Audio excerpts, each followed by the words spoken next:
Welcome back to Mindcast Healthy Mind, Healthy Child. I'm your host, Tanuja Gandhi, and I'm joined by my co host, Dr. Greg Fritz. Our guest today is Morgan Lindberg. Morgan works with our staff here at Bradley Hospital on quality improvement projects, provides nursing education to staff, collaborates with behavioral health specialists in the care of patients, and I'm sure a whole lot more. So, welcome, Morgan, and we are so happy to have you. Thank you so much, Dr. Gandhi and Dr. Fritz. As you said, Dr. Gandhi, my name is Morgan Lindberg. I'm the Manager of Operational Development here at Bradley. Just a little bit about me. I have a master's in education, an LMHC, and I'm currently in my doctoral program for health sciences and clinical leadership. I am so blessed to have worked at Bradley for 8 years. I started my career on the adolescent unit as a behavioral health specialist, and now I get to work on a higher level to really bring together some of my passions like patient care and staff development. So I really appreciate you having me on today. Oh, that's great, and welcome. We're glad to have you here. Today we're going to dedicate our time to understanding the role motivation plays in the mental health of kids. We talk a lot about meeting kids where they are, and I'd like to start off with understanding the context in which we will discuss motivation. Can you help us with that? Sure. Sounds like an easy question, but motivation, it's really the driving force behind why someone does what they do, a kid's behavior. It encourages them to engage in activities, and it also helps people push through those challenges. And I like to think of motivation in two parts, right? So we have intrinsic motivation that comes from within a person. So something that a kid's engaging in because they find it enjoyable. An example from my past, a kid plays basketball because they love it. It makes them happy, right? And then you have extrinsic motivation. So that's driven by external forces, external rewards, external consequences. An example of that is a kid plays basketball because their parent gets them a donut on the way home every week, right? So that's an extrinsic motivation. And at Bradley, we talk about all the time meeting kids where they are at. And broken down, that really means treating each person that you come across as an individual, right? Figuring out what drives each person, each child, along with what might be a barrier to that motivation. And most importantly, we want to foster and create an environment that helps with growth. So, how do you motivate a child? For example, some kids seem unmotivated. What do you do then? And what might be happening beneath the surface? How do you figure that out? That is a really great question. And I think it's a balance of a few different things, right? It's a balance of praise and encouragement. It's a balance of support, and it's a balance of understanding. It's really important to consistently work on the relationship behind what you're trying to do, right? If you have a strong rapport and a strong relationship, you can really help find what's going to be intrinsically motivating for a kid. So what are they going to do because they enjoy it? We also want, as adults, we want to model motivation. We want to use positive reinforcement. And lastly, and this is really important, we want to make things achievable for a kid. So you mentioned, Dr. Gandhi, why might a kid seem unmotivated? And one of the reasons is, to my last point, if a kid deems a task as unachievable, a lot of times they take the approach of, why even try? Because if I can't achieve it, why am I going to try? Why am I going to waste my time and everybody else's time?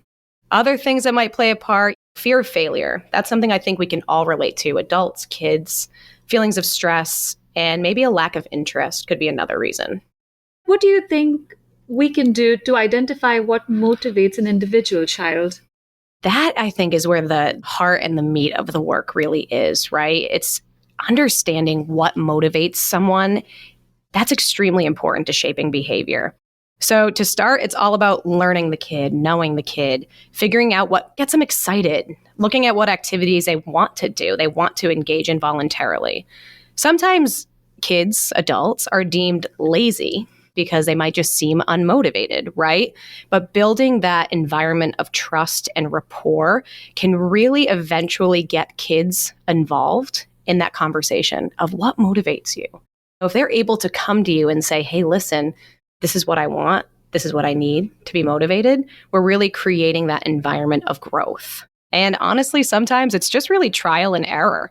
I can't tell you how many times I've thought something was going to be so motivating for a kid, and I went into it like, I got this. And let me tell you, I did not have it. It was not motivating for them, right? So I could verbally praise a kid and think that they're going to love this. It's motivating.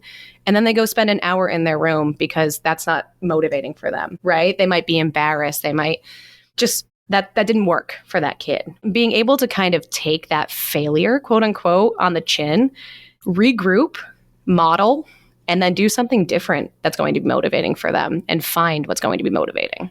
It sounds like that's somewhat of an intuitive skill that some people have more so than others. Sometimes, yes. And I think that one of the biggest pieces, again, is, it's like parenting. It's like staff development. It's doing what you say you're going to do. That follow through, showing up, right?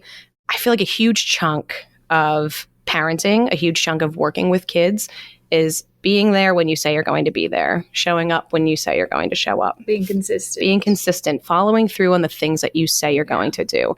That really lays the foundation for that environment of trust to then build on, okay, now let's work on the motivation and what can we do to get you to be successful. So I think one thing we can say for sure at this point is that not every solution works for every child. Correct. It is not a one-size-fits-all kind of approach. All right, so I can give you an example. So we've taken care of a patient that for some reason I was motivating. Spending time with me was motivating for them. It could have been because I was a shiny and new face. It could have been because I have the ability to take them off unit. But we set the parameters that for this kid to spend time with me for 20 minutes to play football, they would have to have 8 hours of safety. That's very smart. 8 hours of safety, right? Something we found out, 8 hours seem to be unachievable in this kid's mind. And if something's unachievable, like we talked about, why am I going to try? Right? So we lessened that. We lessened that to 4 hours of safety. 4 hours of safety and going to groups, and then they get to throw the football with me for 20 minutes. And we really followed through with that. We held this kid to expectations. And when they met that 4 hours, we would show up when we said we were going to. So we really built that trust, that continued consistency, like you had spoken about, Tanuja. So you mentioned praise a minute ago, and it sounds like you've given a lot of thought to types of praise and the use of praise. Tell us about how your thinking goes there. I think praise is one of the most powerful change agents in behavior if it's done effectively, right? And there are a few different types of praise. We have verbal praise, which is exactly like it sounds. It's recognizing verbally that someone's done a really good job. We also have nonverbal praise, right? Which again is exactly like it sounds. It might be for people who don't love the spotlight. Something even as simple as a high five or a smile can go a long way. And then we have tangible praise. That's for those people who enjoy small rewards that are actually tangible. Think stickers, or for me, a really good cup of coffee, if I've done a good job that day. That would work. Is rewarding for me. Absolutely. It's going to really motivate me to do more of what I just did. I like to think of it like the ideal that people that we care about, we want to find out their love language, right? When we are working with kids, we want to find out their motivation language, their praise language. What is going to be helpful for this kid? And how do you do that? It's a multi-step process where we build that environment of trust. Again, we continue to show up when we're supposed to. Trial and error. What works, what doesn't. And we know our kids. We know what they enjoy to do and what's going to be motivating for them, whether that be sports or stickers or art or even just a little bit of a conversation. So it seems like we want to know what works for every child in that moment and identifying what the need is at that time. I'm imagining when you're trying to use praise, we might also make mistakes. Do you have any examples or ideas of mistakes adults commonly make when trying to praise kids? Absolutely. So we are not perfect, right? And I think sometimes it's easy to fall into some not so great habits with praise. Empty praise, right? Those are those statements like, oh, this is perfect. This is the best art piece I've ever seen. And kids know, they have a really good sense Right. of when we're not being genuine. And that might fall short. If we're trying to praise in an empty way, they're going to know it. So it might not affect the way that we want it to. Another trap is non-specific praise. So if I say, Tanuja, good job. And you do so many things well, that you don't know what specifically I'm talking about. I want to have the best painting ever. The best painting ever, right? But you might not know what I'm talking about if I use really general, non-specific, hey, you were good today, or nice job. In order for praise to be effective, it should be really specific based on what we want to see more of, and it should be as close to immediately after the behavior as possible. Last thing that I see a lot is only praising outcomes. And as we know, like I just said, life is not perfect, right? And sometimes we need to praise the effort and not only the good outcomes. So how hard someone is trying. It's not all about winning or being right. Sometimes kids make mistakes. Which was a hard skill for me to learn as an athlete. It's not always about winning, but sometimes making mistakes, kind of reframing that into a learning opportunity. Yeah.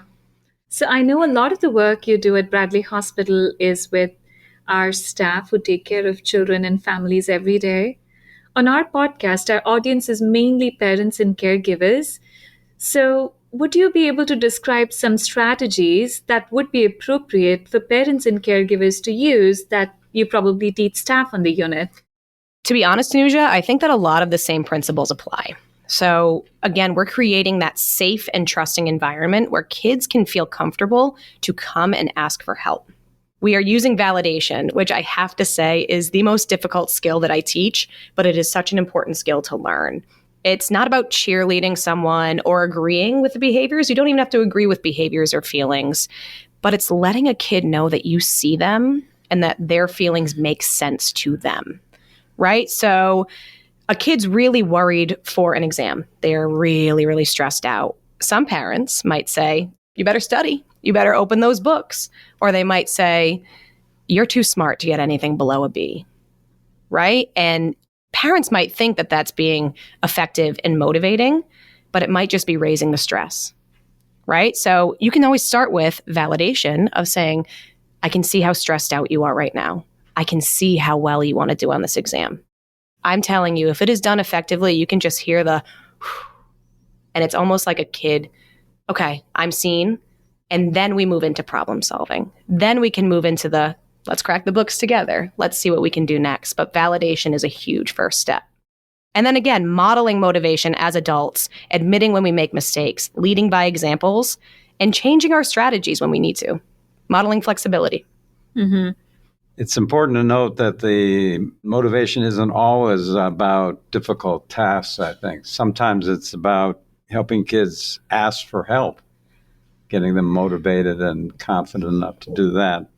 So what are some of the signs that a child may need some encouragement along these lines? I think some of the signs that a kid might need encouragement to ask for help are when you really have those noticeable changes in a kid's behavior, when a kid's really frustrated, the increase in frustration or avoidance of activities that they might have liked before. When there's an increase of emotional outbursts, maybe a loss of confidence, and then those physical complaints of, I have headache, I have a stomach ache. And now I know if you have teenagers, you're going through this list and you're going check, check, check, right? This is where we can really rely on that relationship that I talked to, knowing the kid, empowering them to ask for help. And now how can we do that?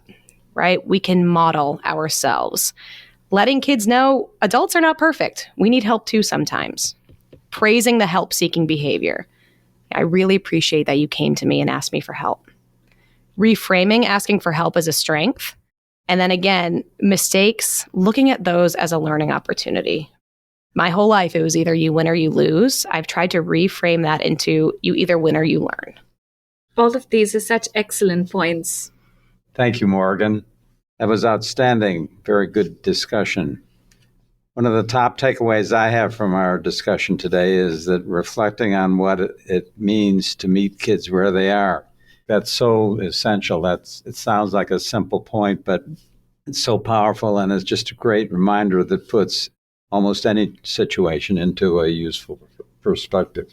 I agree. I think many times as parents, caregivers, and just individuals in general, when you see a child in need or in distress, our first response is to try and fix it. Yes. Or to try and say the things that we might think are the right words, use the right approach.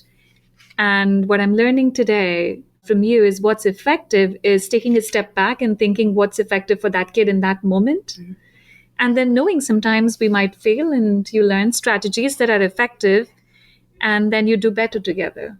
Absolutely. And I think when we create these environments where kids feel safe to ask us for help, we're not just building their confidence, but we're teaching them that growth, success, really important things come from just starting with the courage to reach out to someone. Thank you again, Morgan. This was really helpful, and I hope our listeners find it helpful too. To all of you listening to our podcast, thank you for joining us.